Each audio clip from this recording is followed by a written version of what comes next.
Hello and welcome to Pan-African News 360 on GUN. This is News in 5 and I am Mgwelo. These are your headlines.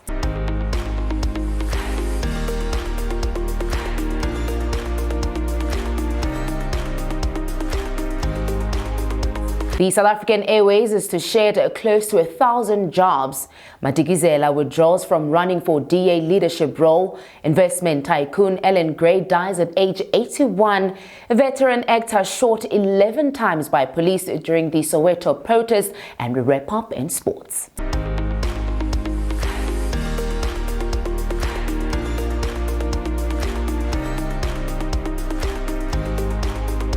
Now, the embattled state entity South African Airways announced on Monday evening that it plans to retrench about 1,000 of its staff as part of a restructuring process. According to SAA, which has over 5,000 employees, the dismissal will affect staff in all its divisions, but none of its subsidiaries like Mango Airlines and Airshares.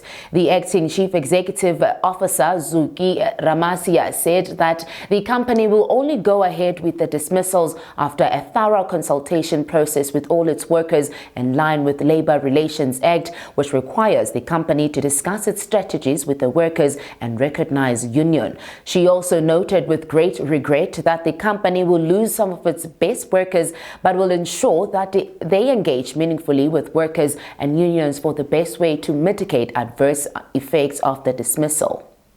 And the Western Cape Democratic Alliance leader Bonginkosi Madikizela confirmed that he will no longer be running for the DA interim leader position on Monday. Madikizela, who announced his running for the position just a few days ago, said that he withdrew from the candidacy because he did not want his attention to be divided amongst dual leadership roles, especially given that the party was given a new mandate to fulfill. He added that he reckons that this decision could strengthen running for the permanent position.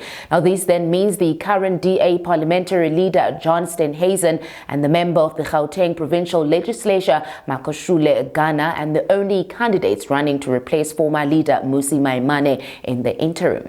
And the founder of assets manager Allan Gray Investments, Allan William Gray, died of a heart attack on Sunday at the age of 81. The news were confirmed in a statement released by Allan Gray Limited on Monday afternoon. It is with the deepest sadness that we share the news of a death of Allan William Buchanan Gary on November 2019 of natural causes, read a part of the statement. Now, according to MoneyWeb report, Gray, whose net worth was estimated about 26 billion rands, passed away over the weekend in Bermuda. Now, and actor and activist Patrick Shai was shot 11 times by police after trying to intervene during a protest about electricity in Dobsonville, Soweto.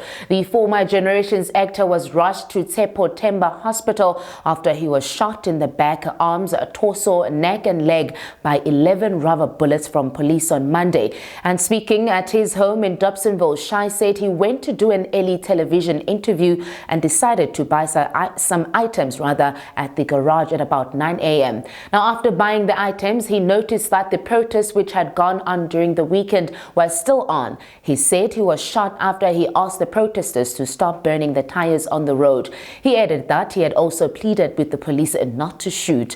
Now, the veteran actor has now vowed to lay a complaint against police and has called out police brutality. And in sports, number one Rafael Nadal was outplayed by ATP Finals defending champion Alexandra Zverev at the O2 Arena in London, England on Monday night. The 22-year-old, who was the first player to beat former world number one Roger Federer and Novak Djokovic in the tournament's history, downed Nadal in a straight sets victories of 6-2, 6-4. Now, the German, who clinched the win without facing a breakpoint after winning 30 out of 34 first serve points, said he had been looking forward to this tournament since the beginning of the year. He said, and I quote, "I was looking forward to this match and thanks a lot for the support, everybody who came out."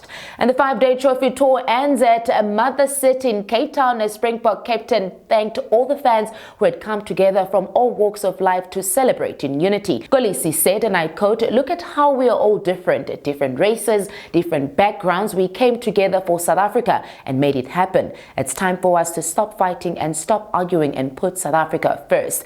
And Cape Town is the final leg of the Box Trophy parade, but now they can rest and somebody can go and tackle the South African Human Rights Commission saga. But as because I say other than that, do not forget to go to our website and also communicate with us in all our social media platforms. From myself and the News in 5 team, we'll see you guys tomorrow.